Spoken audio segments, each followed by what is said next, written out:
Oi, gente. Hoje o nosso grupo vai estar apresentando nosso trabalho sobre demências como requisito avaliativo para a disciplina de MFC 6.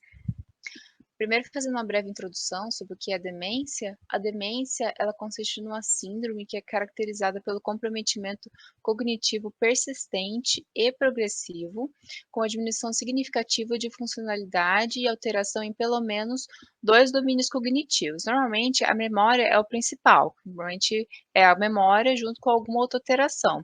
E essa alteração pode ser na linguagem ou a diminuição da capacidade de atenção, alterações perceptomotoras, diminuição da capacidade de abstração ou diminuição de funções executivas. E essas características, elas são indicação de que há um comprometimento do sistema nervoso central. Com relação ao termo, né, se usa demência ou transtorno neurocognitivo, normalmente o termo demência, ele é mais usado para comprometimento degenerativo, que está mais associado à pessoa mais idosa, às pessoas mais velhas. E também como termo entre médicos e pacientes, assim, para ficar mais simples de explicar. Já o termo transtorno neurocognitivo, ele é mais utilizado em condições que afetam o domínio cognitivo em indivíduos mais jovens, como por exemplo, como sequela secundária de um trauma cerebral ou de infecção por HIV, por exemplo. No Manual de Diagnóstico Estatístico de Transtornos Mentais, a quinta atualização, que foi de 2013, a demência ela é denominada como transtorno cognitivo maior, que é a TCM, que ela é uma alteração no domínio cognitivo com prejuízo funcional para o portador. A diferença entre a quinta atualização para a anterior, que foi a 4, é que ela fala que para ter o diagnóstico de demência, só basta o indivíduo ter o declínio substancial de um só dos domínios cognitivos com a prejuízo de função. E é muito importante que para a gente entender a síndrome demencial, primeiro a gente tem que entender sobre a função cognitiva e como diagnosticar, né, o déficit na cognição e na funcionalidade do paciente, para aí sim a gente poder diferenciar e tratar eles, que é isso que o Jader vai falar agora. Função cognitiva, o que é? A cognição ela é formada por 6 domínios cognitivos e vai ser através desses domínios cognitivos que nós conseguimos realizar diversos tipos de funções, como aprender, memorizar, pensar, planejar e executar movimentos delicados, por exemplo, tomar decisões, falar, possuir e manter o foco em determinada atividade que a gente está realizando, e entre outros.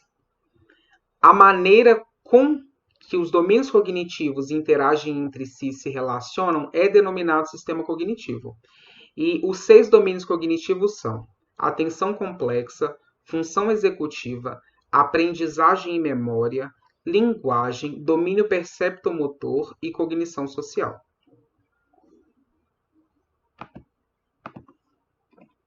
Atenção complexa. A atenção complexa ela é subdividida em outros tipos de atenção. Entre essas, nós temos a atenção sustentada, que permite com que as pessoas consigam manter o foco em uma atividade por um longo período de tempo. Tem também a atenção dividida, que a pessoa consegue processar duas ou mais características de um estímulo ao mesmo tempo, ou seja, multitarefa. Ela consegue realizar diversas atividades e manter o foco nessas duas ao mesmo tempo. E a atenção seletiva, que no ambiente cerceado de estímulos, ela consegue focar em apenas um e manter o foco nesse. E tem também a velocidade de processamento, que é a capacidade que a pessoa tem de ser mais rápida ou mais lenta de processar as informações que estão sendo recebidas, os estímulos que ela está recebendo. Um exemplo de déficit cognitivo desse domínio é uma pessoa que dispersa facilmente um ambiente com múltiplos estímulos.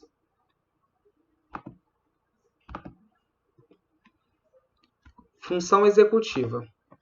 Vai ser através da função executiva que nós conseguimos obter planejamento e tomada de decisões, a substituição e inibimento de comportamentos, por exemplo, que são denominados errados, a flexibilização mental. Por exemplo, diante de um problema, a pessoa consegue ser criativa para resolver ele, correção de erros e também a memória de trabalho. Um exemplo de déficit cognitivo desse domínio é que a pessoa não consegue dar continuidade a um projeto complexo, por exemplo.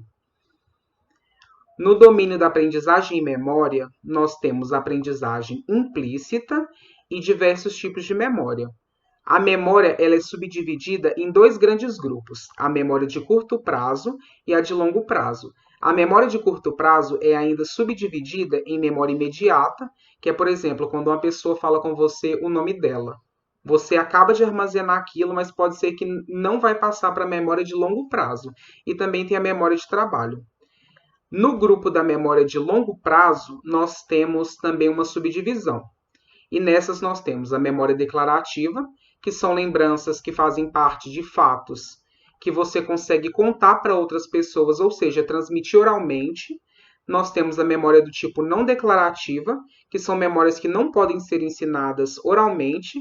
Temos a memória do tipo semântica, que envolve os conhecimentos organizadores de mundo. E temos a memória episódica, que é o tipo de memória autobiográfica, que geralmente envolve os eventos da vida de uma pessoa. Um exemplo de manifestação de uma pessoa que tem um déficit cognitivo nesse domínio é que a pessoa, durante uma conversa, ela é frequentemente repetitiva, porque ela, por exemplo, tem um problema na memória imediata, então ela não consegue perceber que aquilo já foi dito para ela ou que ela já disse aquilo antes.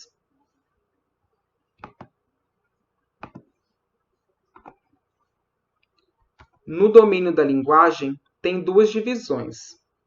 Nós temos a linguagem expressiva, ou seja, a nomeação de objetos, pessoas, lugares. Encontrar palavras, também uma subdivisão. A fluência de um idioma está dentro desse domínio. A gramática e a sintaxe. E também nós temos a linguagem receptiva. Um exemplo de uma manifestação de uma pessoa que tem um déficit cognitivo nesse domínio é que ela apresenta dificuldade com a linguagem expressiva ou receptiva, usando muitas vezes alguns tipos de expressão, como aquela coisa e você sabe o que eu quero dizer.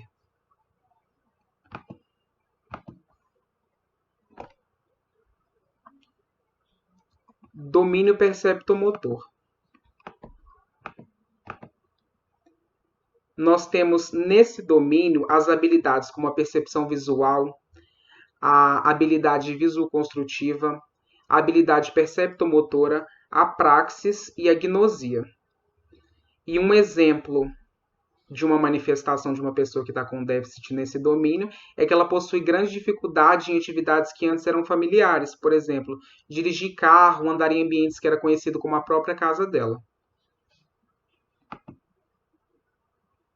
Cognição social é basicamente o reconhecimento de emoções. E uma pessoa que tem um déficit nesse domínio cognitivo, ela apresenta comportamentos totalmente fora das variações sociais aceitáveis, ou seja, ela meio que não tem noção que o que ela está fazendo não é aceitável socialmente e continua repetindo esse mesmo tipo de comportamento. Vale ressaltar que é natural com o processo de envelhecimento que a função cognitiva se altere. Geralmente é um declínio dessa função. Mas algumas pessoas irão apresentar um déficit muito mais acentuado, o que deflagra diversas patologias. Agora eu vou falar um pouco sobre a epidemiologia das demências, iniciando com um panorama geral. Segundo um dado da OMS de 2017, existe uma projeção de que os casos de demência tripliquem até 2050. Então, eles irão de 50 milhões para 157 milhões de casos. Isso está relacionado ao aumento da expectativa de vida da população nos países desenvolvidos e em desenvolvimento, porque as demências são doenças que atingem mais idosos. Então, se a expectativa de vida aumenta, a probabilidade de aumentar os casos é muito grande. E, além disso, os custos que o mundo possui com o tratamento de demências é aproximadamente de 818 bilhões de dólares, o que representa mais de 1% do PIB mundial. E esse valor também vai aumentar cada vez mais. Então, é importante direcionar forças para o controle dessas doenças. Esse mapa foi elaborado por um estudo do GDB de 2016. O GDB é um estudo que vai analisar a carga global das doenças, lesões e analisar os fatores de risco. Então, eles fizeram um estudo com todos os países do mundo sobre demência, e esse mapa mostra a prevalência das demências no mundo. Então, aqui é possível observar que o Brasil está na coloração mais alaranjada e está em segundo lugar, apenas atrás da Turquia, que possui essa coloração vermelha mais forte.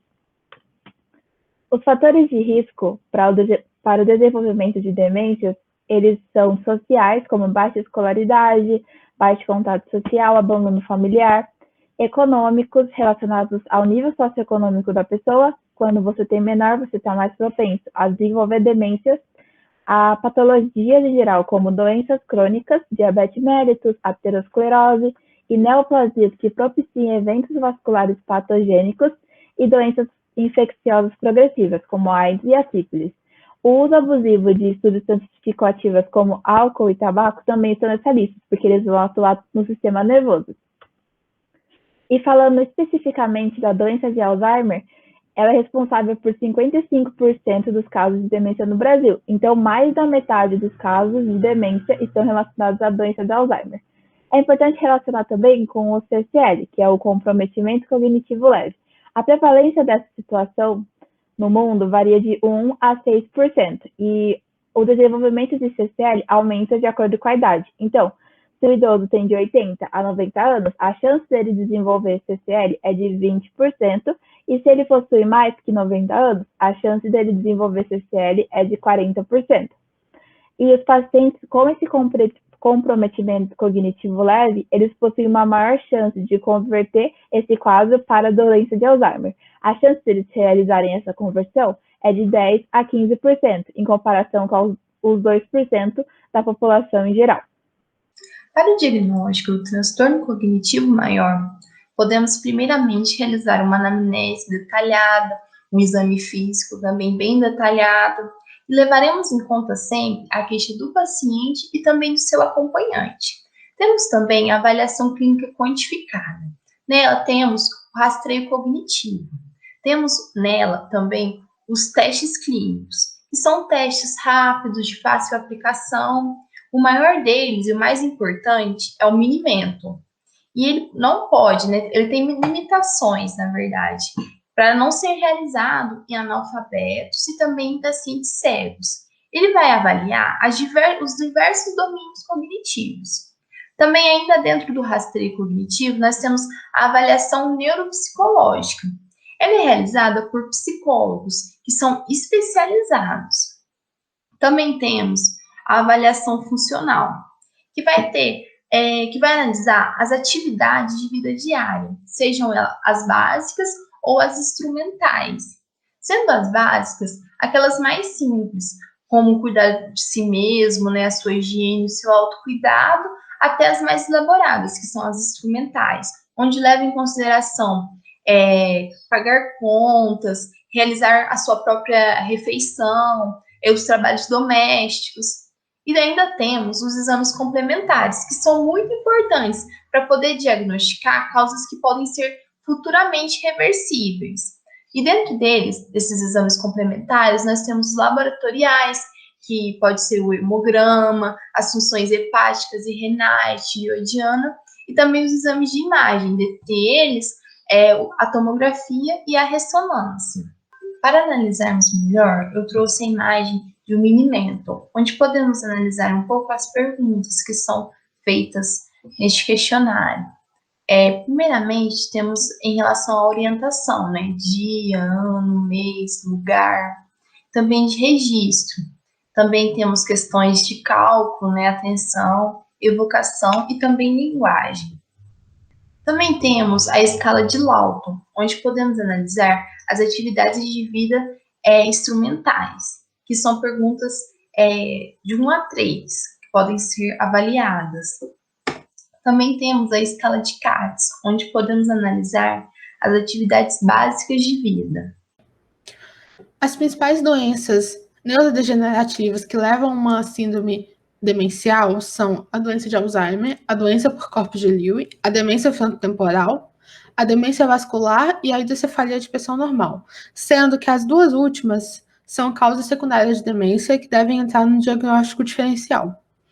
A doença de Alzheimer a gente vai falar mais para frente, então eu não vou comentar dela agora. A demência por corpos de Lewy, ela é a segunda principal causa de demência degenerativa e acomete principalmente homens acima de 70 anos. Ela é caracterizada pela presença de corpos de Lewy com distribuição predominantemente cortical. O quadro clínico envolve parkinsonismo e síndrome demencial com flutuação cognitiva e alucinações visuais em forma de pessoas. Além disso, o declínio cognitivo ocorre na função executiva, na função fisioespacial e na atenção. E também ocorre o distúrbio comportamental no sono REM. A demência frontotemporal corresponde a até 15% das demências e ocorre entre 50 e 60 anos. Os achados anatomopatológicos dela envolvem a ausência de alterações específicas, inclusões ubiquitinas positivas e inclusões tau positivas. O declínio ocorre na função executiva e na linguagem, e também ocorrem sintomas neuropsiquiátricos, como mudança na personalidade e obsessão. A demência vascular é a segunda causa de demência geral, e ela está associada à presença de fatores de risco cerebrovasculares, como hipertensão arterial sistêmica e diabetes. Ela também está relacionada a outras condições clínicas, como doença de pequenos vasos, demência pós-AVC, doença de Binswanger e demência por múltiplos infartos. Quando ela está relacionada à doença de pequenos vasos, ocorre o acometimento microvascular de substância que altera a substância profunda e é confirmada por exames de imagem. A demência pós-AVC, ela resulta em um declínio cognitivo em até 6 meses após o AVC, e esse declínio corresponde à área cerebral afetada. A doença de Binswanger é o resultado de múltiplos infartos na substância branca frontal, e seus sintomas são demência, incontinência urinária e distúrbios de Marshall. Já a demência por múltiplos infartos, o paciente perde a cognição do domínio cognitivo no local onde ocorre o infarto, e as piores são bem demarcadas de acordo com a frequência dos infartos. Por último, a hidrocefaleia de pressão normal é caracterizada pelo declínio cognitivo, incontinência urinária e alterações na marcha também, mas também ocorre um aumento na quantidade de líquor dos ventrículos, sem aumentar a pressão intracraniana. O diagnóstico é feito pela retirada de 50 a 70 ml de líquor por meio de punção e depois observa-se o paciente. Se ocorrer uma melhora clínica, o diagnóstico de hidrocefalia de pressão normal é confirmado e isso prediz uma boa resposta ao tratamento. O tratamento das síndromes demenciais consiste em um suporte multidisciplinar e um tratamento medicamentoso que vai variar de acordo com a etiologia da síndrome. Geralmente, quando é uma doença que já está instalada, o tratamento não tem poder curativo e é utilizado apenas para controle dos sintomas.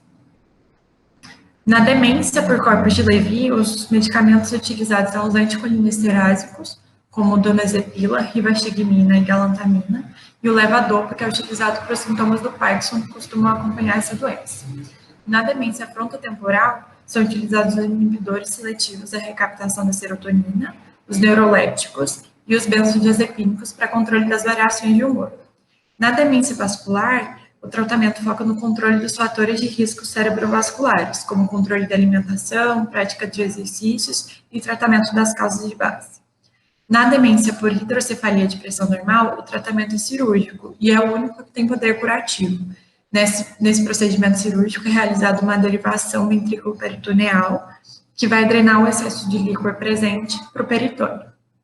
Bom, eu sou o Fábio e dando sequência agora, finalizando a nossa apresentação, vamos falar especificamente da doença de Alzheimer, né? Assim como as outras demências, ela é uma doença neurodegenerativa que se caracteriza por uma síndrome demencial. Essa síndrome é o conjunto de um declínio cognitivo com um prejuízo de funcionalidade. Esse declínio cognitivo, também conhecido como CCL, comprometimento cognitivo leve, é uma perda dessa cognição além do que se espera pela idade, né? Com o avançar da idade, a gente já espera que o paciente idoso ele tenha uma lentificação no processo cognitivo. Esse em específico, o CCL, é além desse esperado.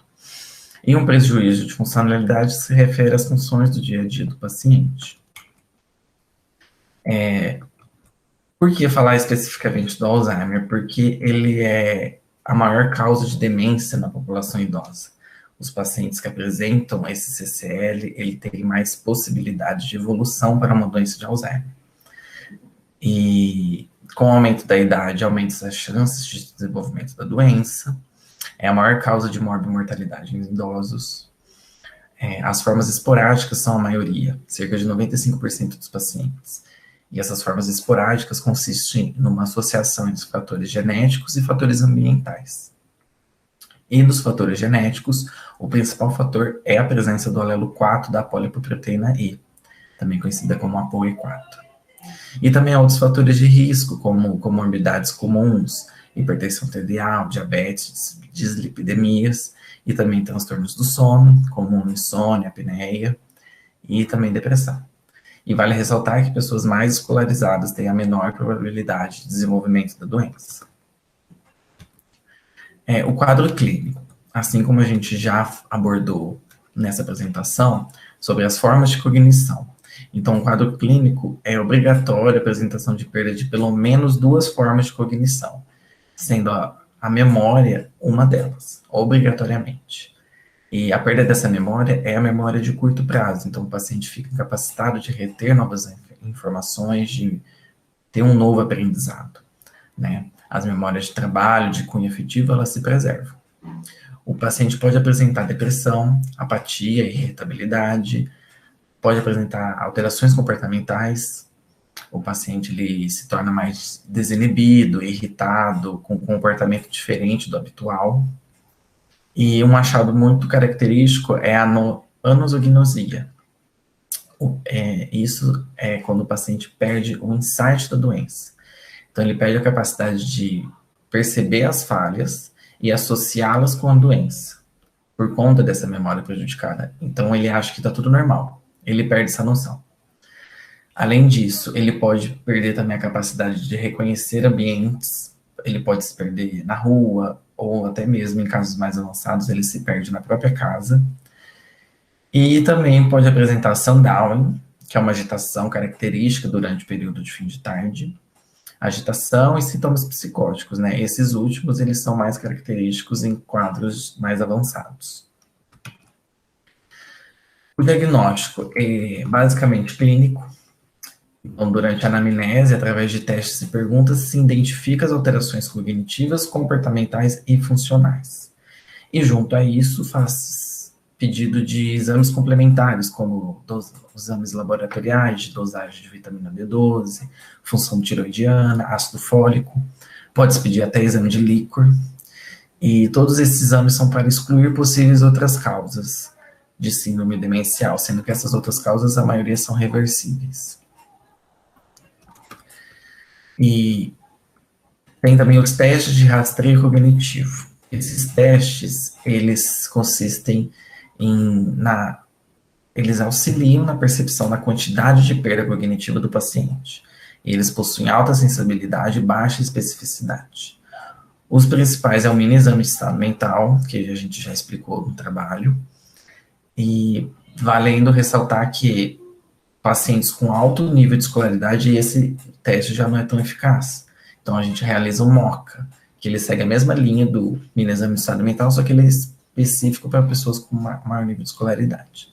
Além deles, nós temos o teste de fluência verbal, que a gente pede para o paciente repetir o máximo de palavras em 1 minuto, podendo essas palavras serem ou do mesmo grupo fonêmico, como palavras com a mesma letra, ou do mesmo grupo semântico, que é o mesmo significado, como frutas e animais.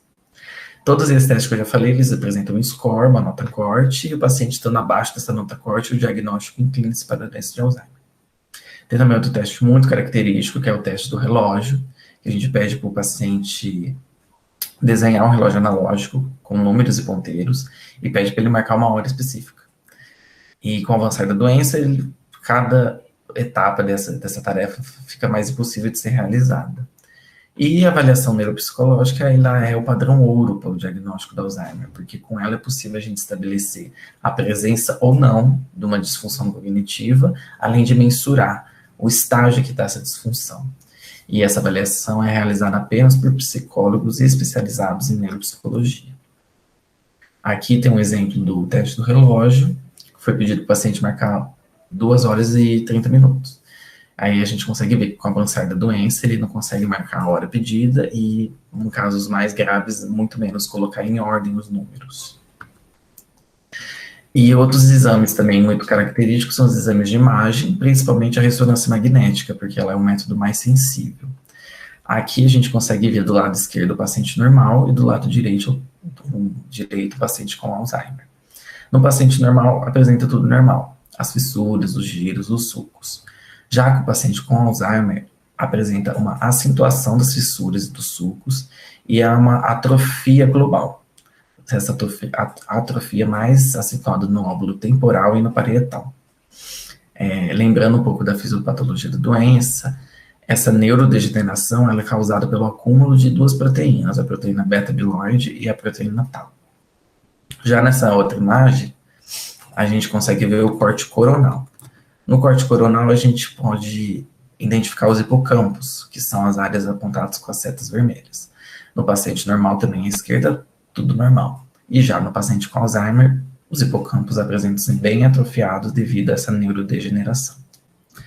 E para finalizar, o tratamento. Nós temos 2 linhas de tratamento que trabalham em conjunto, o tratamento não farmacológico e o tratamento farmacológico. No tratamento não farmacológico, a gente insiste em não deixar o paciente isolado, sozinho. Não deixar aquele vovozinho em casa, vendo TV, sem contato nenhum. Então, a gente pede para ter o máximo de contato social possível. Não deixando sozinho em casa, ter uma frequência de conversas, interações, realizar atividades produtivas, como tarefas diversas, música, artesanato. E, além disso, fazer alguma atividade física e ter alguma recreação. Já no tratamento farmacológico, nós temos 2 grandes classes de medicamentos.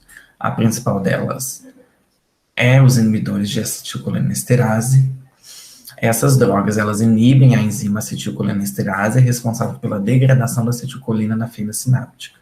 Então, os pacientes que apresentam Alzheimer, eles têm essa redução da concentração de acetilcolina, principalmente nos núcleos subcorticais, e esse déficit é um dos responsáveis por parte das alterações cognitivas.